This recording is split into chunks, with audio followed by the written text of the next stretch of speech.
পইচা আহিলে বিজনেছ কৰিম, পইচা আহিলে নতুন কাম এটা ষ্টাৰ্ট কৰিম, ভাবি আছোঁ কৰিম আৰু।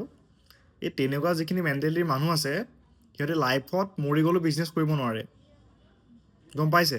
কাৰণ ফেক্টটো হ'ল কি জানে, পইচা কেতিয়াও তেনেকৈ নাহে।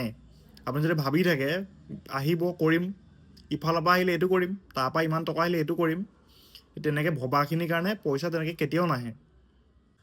আৰু মই যদি কওঁ 10,000 টকা বিজনেছত ইনভেষ্ট কৰিবলৈ, তেতিয়া কি কয় জানে? 10,000 বাৰু ইনভেষ্ট কৰি দিম, যদি পইচাটো গুচি যায়, যদি ডুবি যায়, যদি লষ্ট হৈ যায়, যদি বিজনেছ ফেইল মাৰে, তেতিয়া কি হ'ব?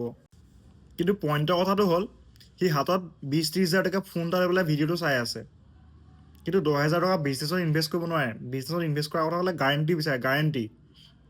এতিয়া মই কওঁ এই মানুহ জীয়াই থাকিব ন, তাৰ গাৰেণ্টি আছে নেকি? গতিকে আপুনি যদি কিবা এটা কৰিম বুলি ভাবি আছে, পইচা হ'লে পাৰফেক্ট, সময় অহালৈ ধৈৰ্য ধৰি নাথাকিব যে সময় আহিলে মই এইটো কৰিম, কাইলৈ কৰিম, পিছদিনা কৰিম, এমাহৰ পিছত কৰিম, সেইটো নাভাবিব।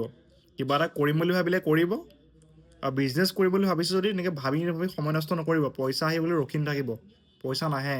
আপোনাৰ হাতত যি আছে সেইটোৱে আৰম্ভ কৰক।